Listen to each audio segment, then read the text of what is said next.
دا قانوني خو چې په دې کې خو نو تردید نشته، په دې کې بل دلیل نشته. هغه د پاکستان فوج ده، یعنی د پاکستان د پرداسي کار کې په قنداري طالبانو کې یو نیم بي یو خاين بي، خو عام قنداري طالبان چې دي هغه افغان دوست دي، هغه پښتانه دي، چې سم خلک دي. دغه د قانوني ډله خو دې کې خو شک نشته. نو په دې کې ته اوس سپینه خبره وکړه ډارېږم زه ډارېږم. زه دا وایم چې حقاني شبکه چې ده دا اوس چې دي د دې د طالبان د پاکستان د لاس څخه تللې ده. ځکه پر دې باندې اوس ګوره پاکستان دومره کوشش وکړي چې ته د ازمن خپل طالبان سره کښېنوه، هغه ورته موږ د چا په دولت کې د چا په حکومت کې لاس نه و، نه بل څوک غواړي چې زموږ حکومت په دغه کې د لاس و. ځکه که چېرې د دې ډله وای خامخا به لار وړې وای، هېڅ لاره نه دولت سوې. دا چې دی ګوره یو ډله چې راولاړېږي د ټول ولایت د ټول افغانستان طالبان پر سر باندې درېږي، هغه نس کېدلی. یو حقاني شبکه څومره ده؟ دومره غټه نه ده لکه څنګه چې طالبان خپل دغه دي، یا د هلمند دی، کندهار دی، غزنی دی، دا ټول ولایتونه دي، دا ټول. اوس خو امنیت راغی که نه، ته خو د حکومت مخالفه ډله اوس دغه حکومت دا اوس په اقتدار کې د دوه مخالف نه یې، نو ولې ته بیا پاکستان کې اوسېږې کار کوي؟ زما ژوند چې دی زما پیدایش دلته سوی دی، دا یو. او دلته زما پیدایش سوی دی، دلته چې دی زه اوسېدلی یم، د افغانستان څخه چې زه راغلی یم، کم از کم زما عمر یې 29 کاله. دلته موږ گزاره کړې، دلته موږ ژوند کړی دی، پر خپل وطن مو زړه سوځي، هغه که حکومت پکښې کي که طالب پکښې کي، هغه که پښتون په هغه غاړه کي که په دې غاړه کي، زموږ ټول یو پښتانه ورونه دي او ټول مسلمانان زموږ ورونه دي، دا یو. او بل داسې دی ګوره ستا خبره بالکل سیدله. اول ګوره دغه زموږ کوم جوړ حکومت چې دی ټول نړۍ راولاړ سوی، دا حکومت یې جوړ کړی و، په دې کې هغه کم سم خلک وه، هغه یې کښته کړل. هغه خلک چې نااهله خلک وه هغه یې راپورته کړل. څومره ظلمونه چې دا زموږ خلکو وکړي، امریکایان دونه ظلم نه دی کړی. دا یو. زموږ پر ملیانو باندې بمبار سوی دی، زموږ پر ودو باندې بمبارونه دوی کړي دي، او نور څه دغه کړي د هغو هېڅ شی نه ښکاره کېږي. په سوو په زرو کسان په کابل کې خلک اغوا کېدل، هېڅ چا معلومات نه کوي، په دغه میډیا کې هېڅ چا غږ نه کوي، یوه هم نه کوي. دغه کوم چې اوس ناست دي، کوم ملګري کوم دوستان چې ناست دي، یوه بحث نه کوي. دغه 4 کسانو حکومت جوړ کړی و نه دی، او دغه 4 کسانو پیسې وړلې، حکومت جوړ شپږ میاشتې تنخواهګان چاته نه دي ورکول سوي. دا ولې؟ دا چې د دې پلان وختي جوړ و. اوس دغه د کرزي چې په عینو مینه کې او ورور یې ټول عینو مینه د کندهاریانو ځمکې په زوره ونیولې او د نقشې کورونه پې جوړ کړه. طالبان به د دې پوښتنه وکړي؟ د دې پوښتنه خو ویې ویل. اول پلا چې طالبان راوړل، هېڅ څوک نشي کولی چې په عینو مینه کې خرید فروش وکړي، او هېڅ څوک د دولت سړي شی نه رانیولی شي چې تحقیق ونه شي چې دا د دولت دی که د ده خپل شخصیت دی. یعنې دا دقیق خبره ده؟ بالکل دقیق خبره. هېڅ څوک نشي کولی. ګوره ما تا ته څه وویله، ستا کومه دعوا چې پاته ده ته کولی شي چې په ولاړ سې، نه تا ته څوک ویلی شي، نه څوک دې پسې ویشتلی شي، نه دې څوک ولي، نه څوک یو جنرال ویشتل شوی دی. ته نه وینې د امیر المؤمنین د ملا محمد ویل اخوند د زوی سره د ملیانو مشر ناست دی، یو غټ جنرال ناست دی، د هغه سره خپل فعالیت کوي، د هغه سره خپل دولت خپل فوجان ملي. ته به وګورې چې په دا څومره بعد 1.5 لک فوج او ملیان تیارېږي.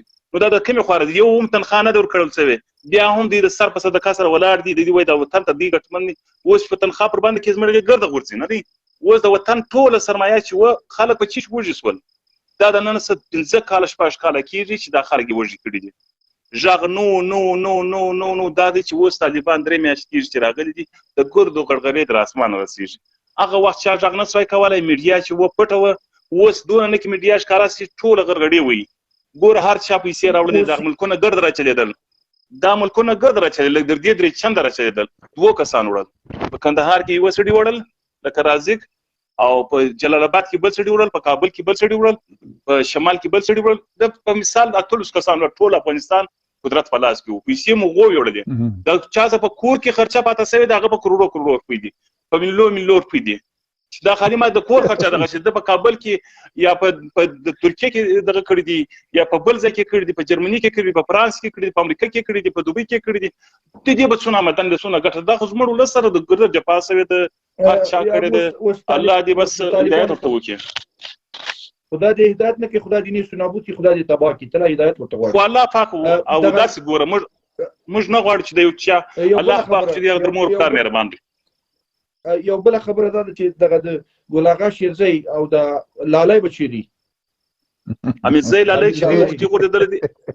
امیرزی لالی وختي غورځېدل دي هندوستان ته او ګل اغا شرزی چې دی اوس په کابل کې نه په دغه کې ناست اسلام آباد کې ناست اوس په دغه کندهار کې د ابل ورځ لا په شوق ورته اشتراټ او الکوانو شوق ته کوي د مخکوم شوقونه دغه کول مستې کوي پیسې په جرمني په فرانس په لندن کې وي په پاکستان کې باندې وي دا کم چې په افغانستان کې کم دولت خلکو د دې پیسې ټول په پاکستان کې باندې دي د دې ټول پیسې چې په جرمني کې باندې دي په فرانس کې باندې دي په هندوستان کې باندې دي او هر ځای باندې دي نو دا زموږ ګټ چې دی ګرد بل څوک وړي بس الله دې ټول ته هدایت وکړي مننه دغه اخري پوښتنه ده چې دغه د نورزی د چرزی دښمنی ولې پیل شو په کندهار کې دا خو پیل نه ده دا اوس ګورم مثال دا داسې دی اوس لکه یو شی چې نه یو هغه یو دا رقم دغه دی لکه تور جړی مثال دی رقم معذرت غواړم زما مثالونه دی لږ دغه دی کمزوري زه تاسو هغه تور جړی چې دی هغه ختم سي نو چې سړی ټیسټ وکړي هغه بیا ټیسټ ورته وایي جړی نشته لیکن د دې هغه نقصان چې دی هغه نه ورکیږي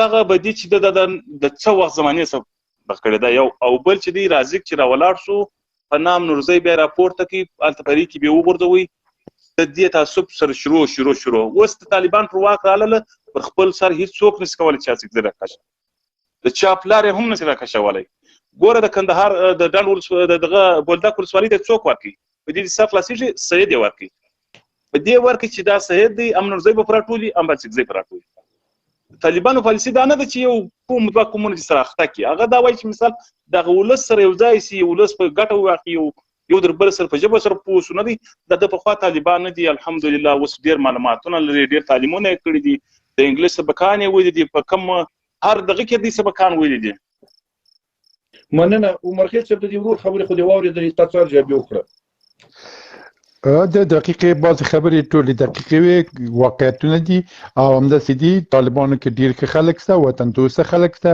په وطن مین خلک شته او دا خبرې چې کېږي دا یو سلسله تبلیغات دي داسې ووینئ چې د پاکستان وضعیت له حکومت نه مخکې زموږ حکومت چې و نظام چې و له هغه نه اوس وضعیت امنیتي د پاکستان ډېر خرابه ده څو انفجارات غټ انفجارات وسوله د افغانستان جنګ ختمېدل د پاکستان کې جنګ شروع کېدل دي تاسو د دوستان عزیزان دیم نقطې ته متوجه نه دي تاسو پرونی هغه برید ولید چې په سره کم خطرناک برید وسه هغه ورځ په لاهور کې په نظامی اډه کې برید وسه یو سل شپږ نفر نظامیان مړه شول دانن په باجوړ کې جنگ حمله کړې و په هغه باندې او دوی نه تقاضا وکړه طالبان نه تراسي تاسو میانجګری وکړه یو دفعه ورغله ورته ویلې نور دویم دفعه د غالک دقیقه ویلې چې دا جواب ورکړ ورته ویلې چې موږ د چا په داخلي مسایلو کې قطعا کار نه لرو او دا طالبان عمل خپل تاسو پیږي خپل طالبان خپل خلک هم پیږي او تاسو غوښتنه کړې د طالبانو د پاکستان طالبانو غوښتنه کړې چې موږ ته په دریم مملکت کې بعد اگر کی